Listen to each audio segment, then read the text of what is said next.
Nakaupo ako, lumalamon sila.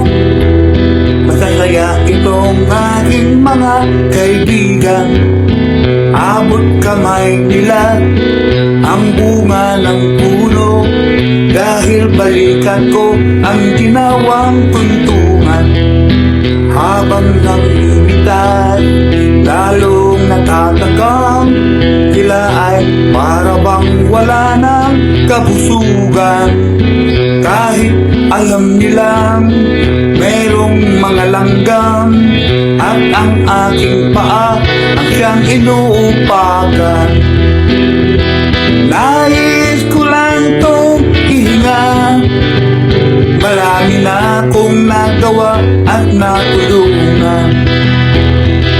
Ako'y labis na nag-aalala, baka ang puno ay tuluyan ng maubusan ng bunga.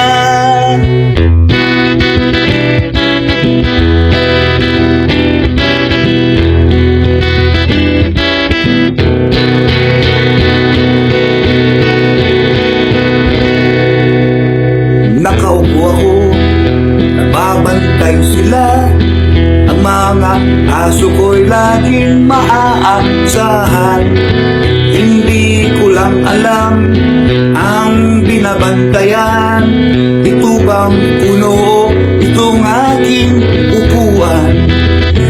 Dali ko kaya sa bahay ng langgam, maglilingkod ba o maghahari-harian? Masasagot lamang ang malaking tanong kapag ako ay nawala na ng lubusan.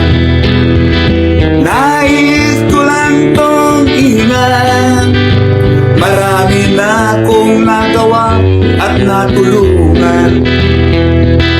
Ako'y labis na nag-aalala, baka itong mga aso ay maulol at magwala.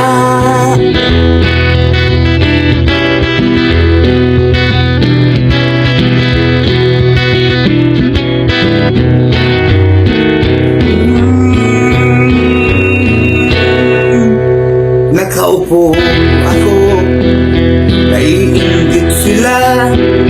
Silang nais na bumalik sa aking upuan. Ayokong lumayo sa upuan ito, kahit ito'y sinusurot at inaanan. Ang upuan ito ay para sa bantay ng punong ang ibinubungay kayamanan.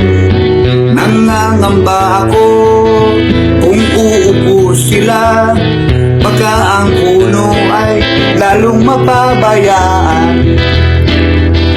Nais ko na itong ihinga, marami na akong nagawa at natulungan.